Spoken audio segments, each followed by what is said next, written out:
Evergreen നേഴ്സറിയിലേക്ക് വീണ്ടും സ്വാഗതം. ഞാൻ നിങ്ങളുടെ മാത്തുക്കുട്ടി ചായൻ. ഇത് റെഡ് ലേഡി എന്ന് പറഞ്ഞ പപ്പായ അല്ല കപ്പളം ഇതാണ്. ഞാൻ മുമ്പൊരു വീഡിയോ ഇട്ടിട്ടുണ്ടായിരുന്നു.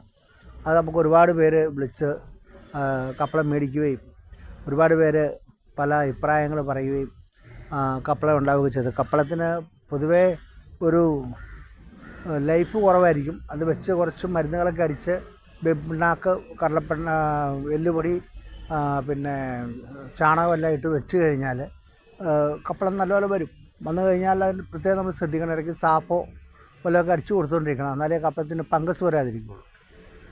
അത് കപ്പളം വെക്കുന്നത് നമ്മളിത് ഈ തൈ കിട്ടിക്കഴിഞ്ഞ് ഒരു 1.5 അടി കുഴി കുത്തിയിട്ട് ഇതൊരു 90 സെൻറ്റിമീറ്റർ അല്ലെ 100 സെൻറ്റിമീറ്ററും കുഴിക്കകത്ത് ഇങ്ങനെ ചെരിച്ച് വെക്കണം.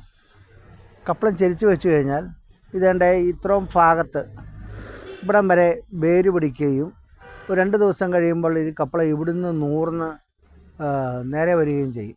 ഭയങ്കര ഹെൽത്തി ആയിരിക്കും കപ്പളം. അത് നിറച്ച് കാവലമുണ്ടാവുകയും ദീർഘനാൾ നിൽക്കുകയും ചെയ്യും. അതാണ് കപ്പളത്തിൻ്റെ ഗുണം.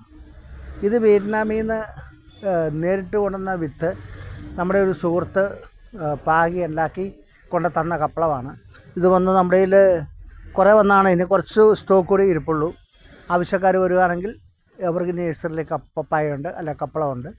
ആർക്കും വരാം. ഈ വീഡിയോ ഇഷ്ടപ്പെട്ടെങ്കിൽ നിങ്ങൾ ലൈക്ക് ചെയ്യുക, ഷെയർ ചെയ്യുക. അടുത്ത വീഡിയോ വരെ കാത്തിരിക്കുക.